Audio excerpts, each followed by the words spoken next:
And now to check the bushfire situation in Victoria, our reporter Patrick Murrell has been travelling in the East Gippsland area. He joins us now. Pat, what is the latest there? Well, there are 13 emergency warnings across Victoria. Most of those are here in East Gippsland. I'm here in Bruthen, where in the past half hour, conditions have improved significantly. The evacuation notice has been downgraded to a watch and act. There is still a fire active north and west of here, but it's not posing as much of a threat at the moment. Those thick black clouds have dissipated and visibility has really improved over the past half hour as well.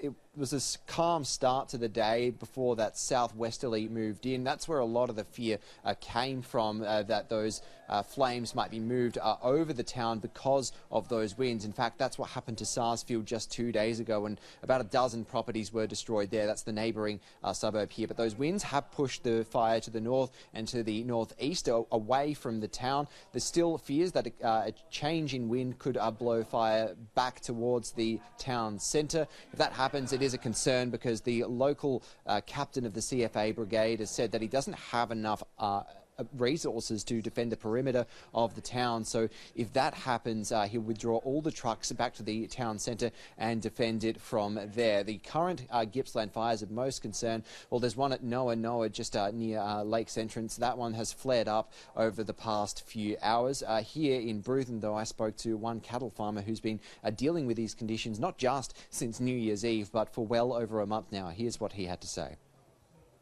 Look, we've been here for some time. We're on a large cattle farm, or adjoining a large cattle farm north of Bruthen at Ramrod.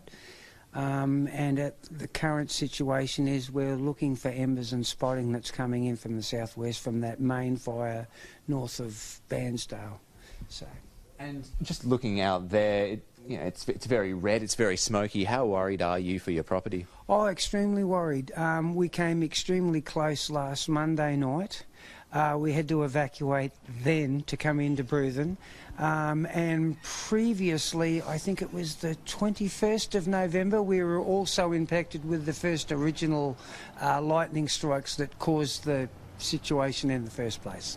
This hasn't just been, the New Year's fire for you. This has been ongoing for nearly a month now. Absolutely, yeah. It began 21st of November, and it's just been relentless.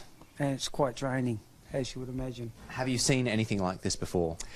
No, I think it was, now you'd have to correct me, I think it was perhaps 2006 we were impacted by large fires to the west of us in the Little Dick Range mountains. But nothing to the magnitude of this, no, not so ever. No, it's amazing. It's just amazing how big it is. And Pat, there's been some incredible pictures of the devastating situation coming out of Mallacoota. That's right, apocalyptic scenes in Mallacoota today as those southwesterly winds moved smoke from the big fires in far eastern Gippsland over the town, which has been surrounded by these flames for days now. The sky was turned red and black, plunged into darkness at the middle of the day as embers rained down on the people who are stranded there. It was so bad that plans from the ADF to evacuate some of the people who remained there via Hercules aircraft had to be abandoned. They will try and send those Hercules aircraft in again tomorrow. Now, yesterday, about 1,100 people were loaded onto 2 naval vessels in Mallacoota.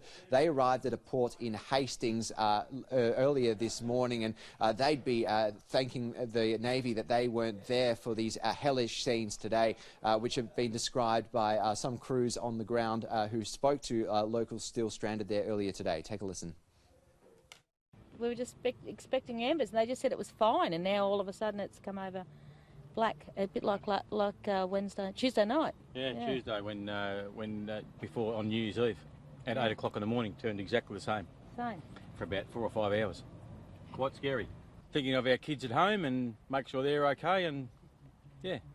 Do you have a plan if the fire does hit, straight to the water? Straight to the water. Absolutely, straight to the water. Yep. Yeah. Everything else we can fix up, but our lives we can't. So straight in the drink and away we go. Now, just like in Bruthen, the situation in Mallacoota has improved dramatically over the past hour or so. There's now improved visibility, and it's a similar situation across East Gippsland at the moment. We've seen those southwesterly winds die down. It is a lot cooler than it was in the middle of the day, so these are favourable conditions, but there still will be some difficulties for firefighters over the night as those southwesterly winds pick up again, and certainly we will see another spike day next weekend, another hot and windy day. So East Gippsland and indeed all of Victoria not out of the woods yet, and it will be a nervous wait for many people across the state, with 110 properties at least destroyed and 210 out structures destroyed. Some people may not have homes to return to. Yeah, as we heard, the Victorian and New South Wales authorities saying a long night ahead. Patrick Murrell, thank you so much.